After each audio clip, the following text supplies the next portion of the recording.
There are two big WTA events left before the WTA finals, and of course the China Open going to be getting started here very shortly. So with that being said, let's take a look at the pictures here of the WTA finals race. Right now we have two players that are qualified, and we have six that still aren't, with several really battling for some key positions. So with that being said, we'll start with the two players that are qualified, and it shouldn't really come at any surprise, as they are the two best players in the world in Iga Swiatek and Aryna Sabalenka. For Swiatek, great 2024 overall. I know it's been a little shaky as of late, but the totality of the year, just really good for Swiatek.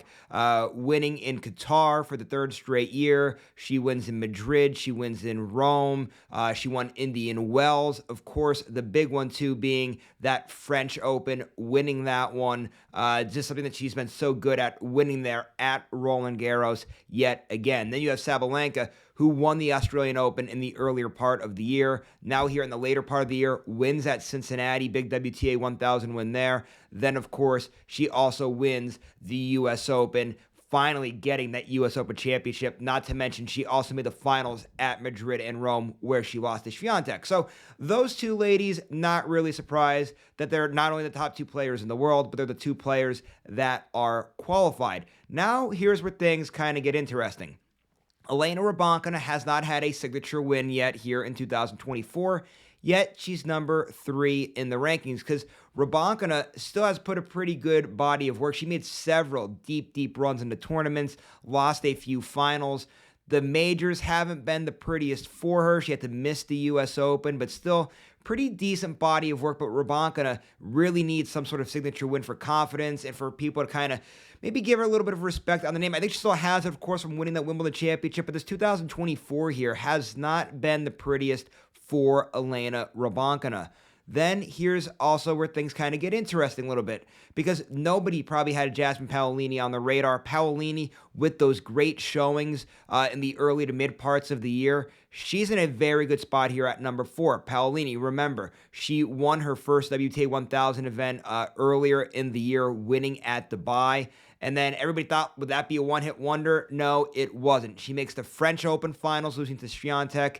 Then, of course, she had a great run a few weeks later at Wimbledon, making it all the way to the finals in a second straight major championship. So for Paolini, sitting in a very good position right now. If she has one more deep run, she's absolutely going to be qualified. She's going to be very tough to get out of that spot. I expect her to be in the final 8 players for sure. Then at number 5, we have somebody that's been playing great as of late. If this momentum carries, absolutely probably going to be qualified, and that is Jessica Pegula. Remember, Pegula won another WTA 1000 event for the second straight year. Remember, 2023, she won the Canadian Open, follows it up, goes back-to-back there, winning it this year. Then WTA 1000 event right after that in Cincinnati, makes the finals, losing to Aryna Sabalenka. U.S. Open, same scenario, makes it all the way to the finals, losing to Sabalenka there as well. But great body of work recently for Pegula. She keeps playing like this, absolutely going to move on. Now here's where things get really interesting, guys. Here's where I'm kind of looking forward to seeing all of the moving parts here in the 6 through 8 spot and who ends up falling out of this spot or staying where they're at here. So let's start with number 6. We have Coco Gauff. Now, Gauff, as you guys know, had a great 2023, stamping that year in a big way by winning the U.S. Open, making the semis of the WTA finals. Now, in 2024, there was a run of the semis at the Australian Open and a run to the semis at the French Open. Outside of that, been a little rough at times for Coco Gauff. Now recently announcing the split with her and Brad Gilbert, and I actually spoke about this a little bit in that video. I encourage you guys to check that one out.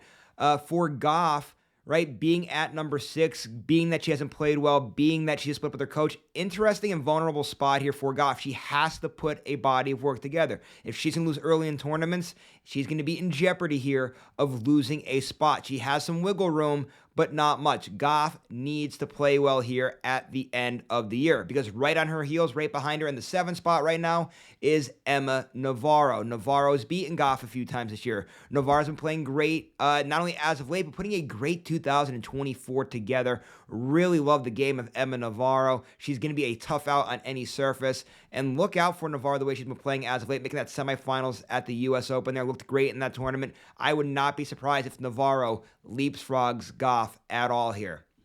Now that takes us where we get into the interesting spot, 8 and 9. Right now, currently at number 8 is Danielle Collins, but right behind her, on her heels, is Qinwen Zheng. This is going to be the real battle here.